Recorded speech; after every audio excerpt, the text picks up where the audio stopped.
I'm not actually going to talk very much, well, really at all about the challenge today, but I am very grateful to Matt Hancock for mentioning our EPQ. It's always very nice to be endorsed by a minister, so I was very grateful for that. What I'd like to start by doing is to introduce our panel for today. So if I can introduce first Dominic Cockram, who is a director at Regester Larkin and MD of Steelhenge Consulting, which is a Regester Larkin company. Dominic has had more than 20 years in crisis management and is an expert in business resilience, crisis preparedness and continuity programs. And right at the end, we have Chris Taylor, who is the Chief Information Officer of the Telegraph Media Group. I have to say a special thank you because he was drafted in yesterday, so at very short notice. He's had 15 years focused on technology in the media industry and has been a media executive for 10 of those years. He has led technology transformation, digital product innovation and operational services. And in short, and I think you'll agree, both are ideally suited to answer questions relating to preparing for and responding to a cyber crisis, and indeed on company-wide strategies for a successful security breach response. So to me, this is a true resilience issue, and my colleagues can take issue with me later on if they wish to. But if you were looking to ecology, resilience is defined as the capacity of an ecosystem to respond to a disturbance by resisting damage and recovering quickly. And I guess that's how I would define success in this space. And you will notice here that in my view, it is not about having no incidents. And I would strongly echo Matt Hancock's comment around this, which was the next data breach will happen. It certainly will, I'm afraid. Another key differentiator for me is the level of awareness and training that staff have received and how effective this has been. But I'm keen to get some comments on, indeed my comments from my panellists. So I'm going to ask each of them to give us a short opening statement, and then we'll have a discussion, and I hope I can welcome some questions from the floor. So Dominic, would you like to start? Yes, I think it's interesting in that Regester Larkin is a crisis management consultancy, but over the last 2 years we have increasingly been focused by our clients on cyber preparedness. I currently spend most of my life trying to give my clients a cyber crisis, in that what they really want us to do is to come in and run an exercise for them and actually have a go. Let's see and feel what this is like if we actually go through it. And I think it's interesting to see that development. It was quite shocking to hear Alistair this morning say that only 10% of businesses in the survey that's just been done have incident management plans. And we spend a lot of our time with those who are asked to, helping them prepare to write plans which try and link, I think, a lot of our audience, a lot of the technology groups with the board and with the board strategy around responding to a cyber crisis, be it a data breach or some other form of cyber crisis. And it's very much about bringing and connecting those two together. Sometimes there is a chasm between them, and it can be a very difficult conversation and translation from what can be, as we all know, very technical speak, through into a group of people who are often not the greatest with technology, and that can be quite a difficult translation. And if that is happening at a time when they are under immense pressure and their reputation is on the line, then that's the wrong time to be doing that. And as Jessica said from the TalkTalk experience this morning, it is all about the preparation you can do beforehand. And I think that is beginning to pick up, but I think it's certainly something that is now gathering pace, but needs to move faster maybe than it is. Because certainly from what everyone has said today, this is going to happen to you at some point. And therefore, don't be surprised by it, be prepared for it would be my phrase. Yes. I'm staggered, I wasn't here this morning, I'm staggered that only 10%. There are many statistics around, I must admit. Well, I've heard shocking. 10%, I've heard 30%. I suspect it's a fairly low number. We see certainly our experiences It is surprising how many businesses you can go into for the first time and find that there is what we would call a fairly low level of preparedness for dealing with something. They may be investing a lot in the technology, but actually in dealing with something when it happens is a different thing. Well, as I say, I'm shocked. I'm assuming, though, that this is not the case for the Telegraph. Chris, what do you think about these things? Right. We do have plans, this is true. I think to build on some of that, I think there is a bit of a danger that the feeling that you have done an exercise and you have created a paper document means that you are prepared. And I think I have worked in various companies over the years, some of whom have had response plans as thick as an old-fashioned phone book. And when a crisis occurs, they reach for the plan, blow the dust off the top, turn to page 1. I think if you're in that kind of position, that's kind of the artificial impression that you're prepared, when perhaps that's not necessarily really the case. So I agree that one has to do proper detailed planning, detailed consideration and thought, but I actually think one of the best ways to raise that level of preparedness is through practice. Now that doesn't necessarily have to mean actual full-on simulation events, but kind of desk-based discussion, turning the pages on your response plans and thinking about some of those issues that might spring to mind in that kind of benign environment. Far better to think of those at that time than when you're in the height of an actual crisis. And having been in a couple of sort of medium-scale cyber events in my career, the thing that I found is actually probably the most important thing to do in advance is to prepare that communication approach. And I actually am talking about the internal communication approach there, because you never quite know when a crisis is going to emerge.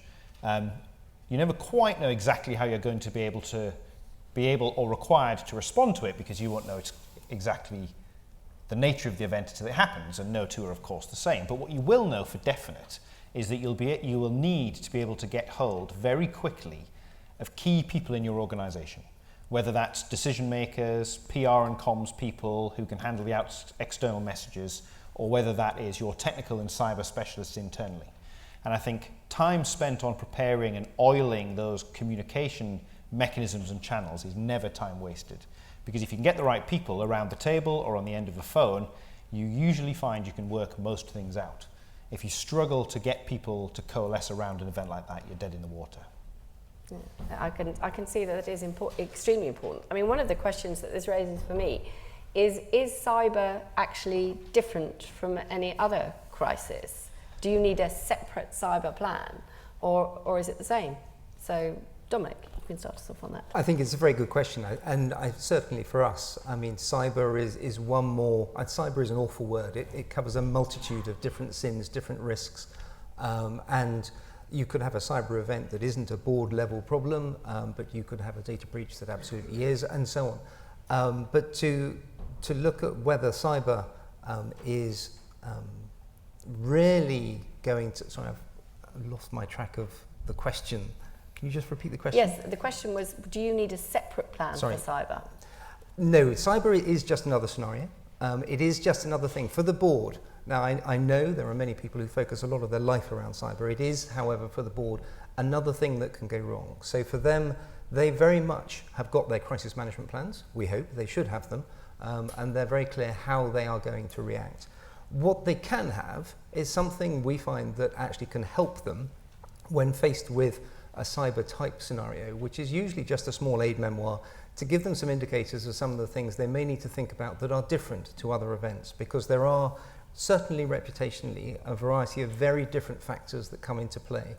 So they have to start thinking potentially about a different stakeholder group, because they've actually got the ICO potentially in play now, and certainly that could get more complicated in the future. And so there are some subtle and different elements to it. So they should not change their plan, and I agree with Chris that having a plan is great, but frequently we see people who do not pull the plan off the shelf at all, let alone dust it off when something goes, and they then wing it. And therefore, whatever you do, it would be actually go and have and practice and discuss one of these. So have a program of development where you're going to go through desktop exercises and discuss it. If you can afford it, and they are great things to do, run a simulation exercise, because you get the pace, the complexity, the pressure and all of the different pieces trying to interface. So technology trying to interface with communications about, well, what can we say, what can't we say, what do you know, well, we're not sure, what do you mean, it's 3 million, no, is it 2 million, and all of those facets. If that is done under pressure of a simulation exercise, it really makes people start to understand whether how they think they will do it actually works. And then one of the things that those sorts of events do is that it actually then starts to push out into, well, if we are going to communicate with 10 million customers, how are we going to, can we do that? And actually we've found clients who are starting to go, that takes us 72 hours to do that. By the normal, okay, there's a problem that we need to start thinking about because this is moving faster than that. And the speed of a cyber event is what catches a lot of people out, as does the complexity of the fact that as a business, if you undergo one of these, you are seen as the villain. Even though a criminal has walked up to you and basically walked in the back door of your house and stolen something, you are seen externally as the villain at the moment. And there is no walking away from that fact. So you have a major reputational issue. So to circle back round, yes, they should have a crisis plan, but this isn't different. But there are aspects that should just be added so that they're ready and able to cover those off. I mean, there's something else to think about here, isn't there? Because I think one's got to consider what can be lost in this sort of incident. Now, there's the typical data breach, but as Chris was reminding me, there are other sorts of damage that can be done as well. And perhaps your response is going to need to be different for each thing. So, Chris, you were talking about this. Yeah, certainly. I mean, in our industry, we tend to be targeted more by groups referred to as hacktivists, who are trying to either make a point to face a website to get their message across, or potentially try and knock a media asset off air because they don't like the line of argument that's being put forward.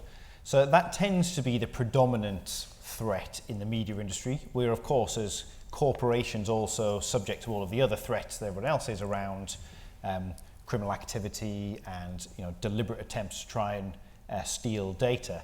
But we perhaps over-index on that hacktivist side of things. And I think that does require a very different response.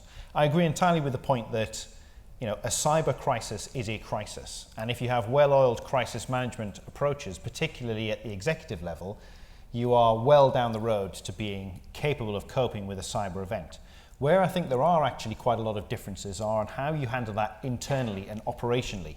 And those of you who are involved in running technology or information security elements of your own companies will perhaps identify with this, because common practice in the technology industry is to run incident management in a very open and public way.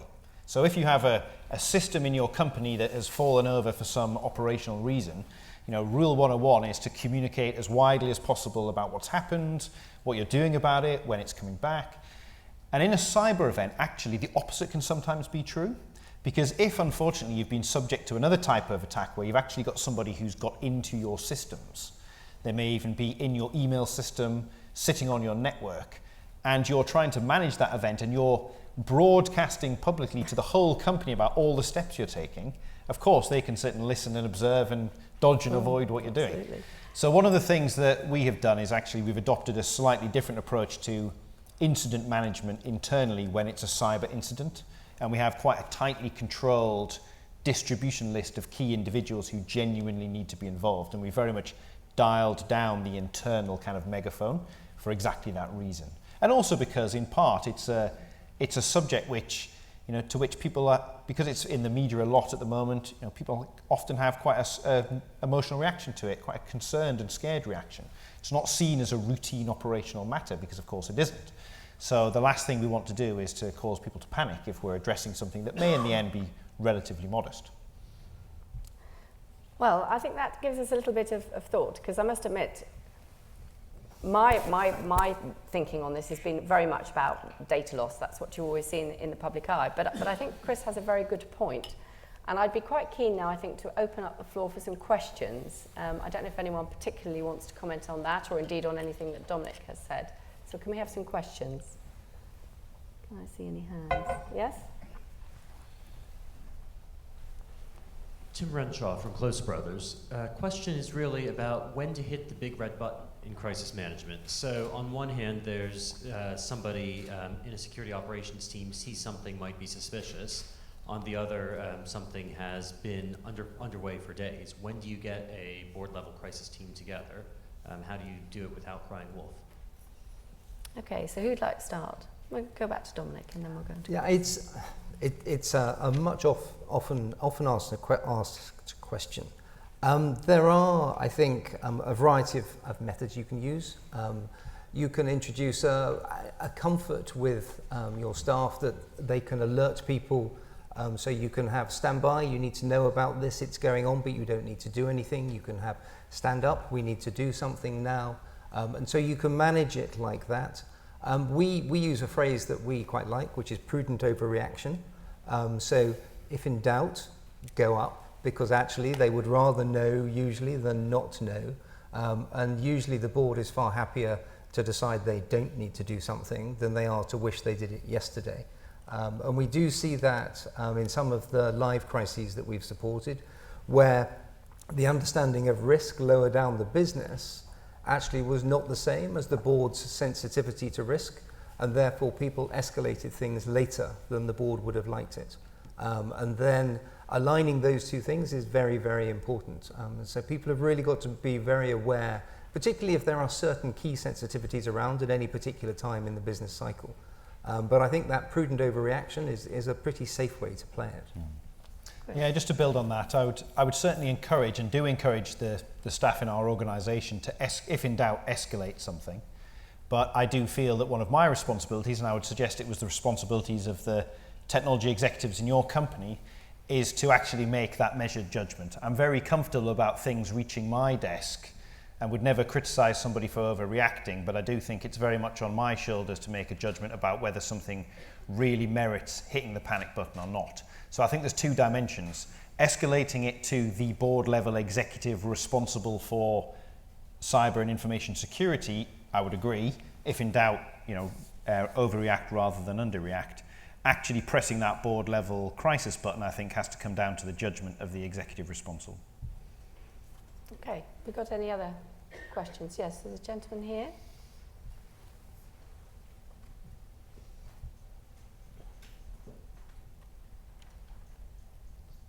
Thanks. Paul Cornish again from around Europe. It's a question about resilience and what we mean by it. UK government and the Cabinet Office started to use this term about 15 years ago or so. Foot and mouth, floods, various, 7/7 and so on. A good mix of threats and hazards. And my sense of the way it was used and has been used, at least in central government, has been, you're absolutely right, I think it is to do with the resistance and recovery and so on, but there's another dimension to it which is all about learning. In other words, you don't just go through this awfulness, whatever it might be, and then put yourself back in the same position again, be ready to hit by the same attack. You've got to learn from it, and you've got to change, you've got to adapt and so on. So that in a sense is a sort of richer understanding of resilience. And my question is, presumably for all the organisations here and all the companies, they've got, I guess, to find a way of adapting and changing extraordinarily quickly. In other words, it's not just putting yourself back on your own feet again, it's also making sure that you've changed so you're not going to have to endure it again. Is there any, I guess it's a particular question for Dominic, in crisis management consultancy, do you have, are there any secrets that you can offer to these people who have got to work out how they can adapt within this extraordinarily tight OODA loop, get themselves back on and be resistant to the next attack at the same time? They've got to be trying to regain the initiative, not just to be putting themselves back up again, as it were. I think, Paul, using the resilience word is a very apt thing here. And that adaptive capacity, both in response to the crisis, you need to have that ability to move quickly and adapt as a business. And that recognition, what we see is that very definitely after a business has suffered a crisis, that there will be change. In some way, shape or form, there will be change, either in response to what has happened or in recognition of the fact that actually in order to prevent that happening again, the business needs to restructure, it needs to rechange, needs to readapt. It may be, in some cases, the chief executive changes. There are quite a lot of things that happen to businesses when they go through this. Sometimes it's even a case of survival. I wish I had got a secret to the answer to that, because I probably wouldn't be sitting here. But it is about recognition of that fact, I think, is the key thing, and seeing the fact that it is going to be coming. And so whilst you are trying to deal with a crisis, which is an all-pervasive issue when it's running, and the resource that it pulls into it is quite incredible, and what it can do, and the risk is that it stops the business from looking ahead because it can't then see the hole it's about to fall into. And that's the point at which you need to be starting up some other teams who are beginning to focus on actually what might either be coming around the corner or what do we need to start thinking about now so we are moving quickly out of this and onwards. And certainly I've seen in one or two very large corporations, they have the ability that during the crisis they then run scenario planning teams as to actually what do we need to start thinking about, because A, where could this go? So they're doing worst case, but they're also doing, and what do we need to start doing about it? And running that sort of thing, if you've got the scale, even if it's one or two people able to go off and do that, can be very, very powerful. But it tends not to be at the forefront of your mind when you're faced with the fact you've just lost 10 million records or whatever it may be. But it should be and it needs to be. And that's the stuff you can put in a plan to remind yourself, because surgeons are great at this. They run checklists so they don't forget things. And actually the pressure and complexity of a crisis is very great, and you need checklists to make sure that you don't forget stuff. It's staggering how easily you see when a team is running flat out, how much they can forget. Very senior people, hugely capable, intelligent people. But your focus narrows, you go through a series of behavioural changes, and managing things gets more difficult. So checklists are great for that sort of thing. I mean, I think it's a very interesting point, and I'd be curious from an operational perspective, Chris. I mean, have you ever done that? Have you, when you've been through an incident, either during the incident or immediately afterwards, started working on your learning pieces? Oh yeah, it's definitely. I mean, I think it's interesting, isn't it? Because the kind of chief exec changes event, you're talking about mega crisis, probably not managed if it results resulting ultimately in a kind of business disaster. I mean, whilst I agree that unfortunately those events are going to continue to occur across industry over the months and years, they are less frequent, fortunately. But what is reasonably frequent now are medium level events. And I think they are less likely to shake an organisation to its foundations, but they do very much require this idea of complete focus during the period in which they're happening. Firstly, of course, identify the immediate problem and fix that immediate problem to get yourself back on your feet, manage the immediate fallout. But then the next step has to be, okay, how did that happen? What door is open? What practices is not up to standard? Let's fix that immediately. And I think one of the benefits, if there are any benefits to these kind of events occurring, is that it tends to provide breakthrough momentum for actually changing and improving things, which you often find people were aware of, but they were just so low down the priority list that until someone exploited that weakness, it just didn't get the attention it deserved. Practically, operationally, I think I agree entirely that sometimes when these events occur, they can be all-consuming. But unless it's a mega event, the chances are your business and the core kind of day-to-day practices of your business are still running. And your technology organization needs to be able to continue to operate and service those. And the approach I always try and follow is to make sure we're able to cope with two large, serious incidents at once. Because the chances of two happening at once are pretty small. The chances of one happening are regrettably, reasonable over the course of a year. And what you don't want to be is in a position where you're dealing with, for example, a large cyber incident, another large operational incident occurs, and you just have no ability to address that, and you either drop the cyber incident entirely or your business grinds to a halt. So I think there's some practical planning about having double the resource you think you need to cope with an incident, so you've always got that little bit of extra resilience to the question asked earlier. Okay, thank you. Do we have any other questions?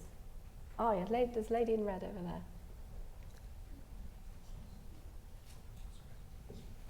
Hi, Kath Golding, Nominet.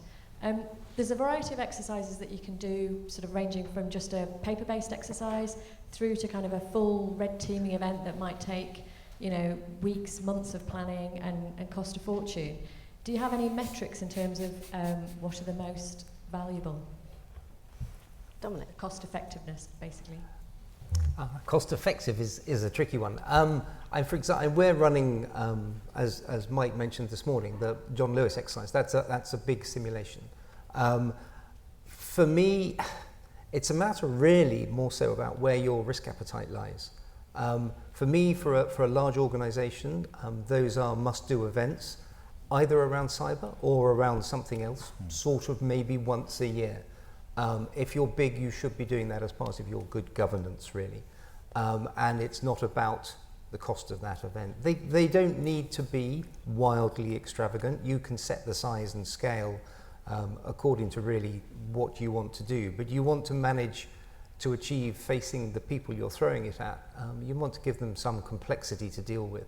So not only do you want the operational issues, be that the evidence of the cyber attack or the data breach and what's happening there, but also what are the media saying and what's going on outside, because I think it's too easy to internalize these things, and if you're going to run it properly, then you need to have that external influence. You need to be playing what are the other stakeholders outside the business also seeking, looking for, what do they want to hear, because that's where it starts to get quite difficult. That's where the communications team and their requirements start to come into play, how you do your stakeholder management.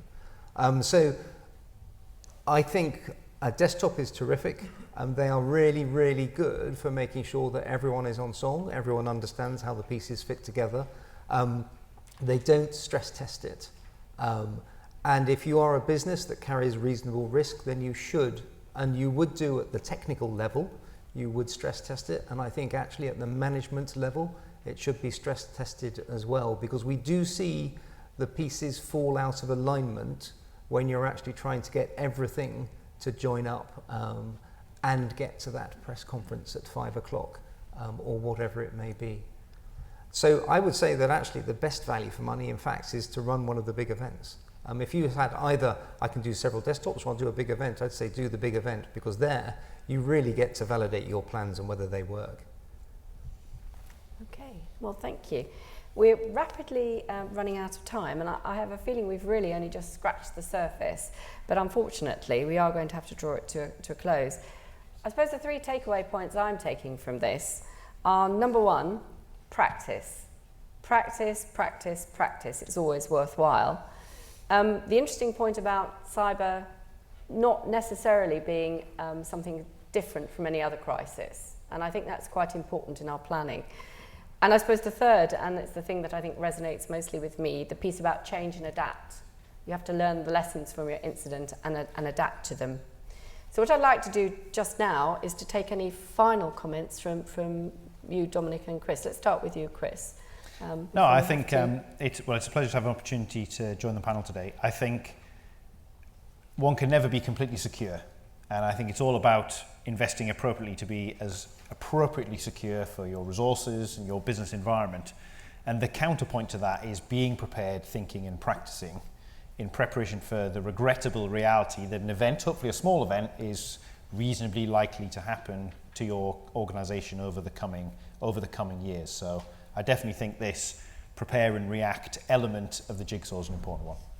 Okay, Dominic. I think that there's one thing actually that hasn't been mentioned very much, which is understanding particularly of what you've got. We certainly see that understanding those secrets that you have, that data, and what does that mean if it is lost for the customer.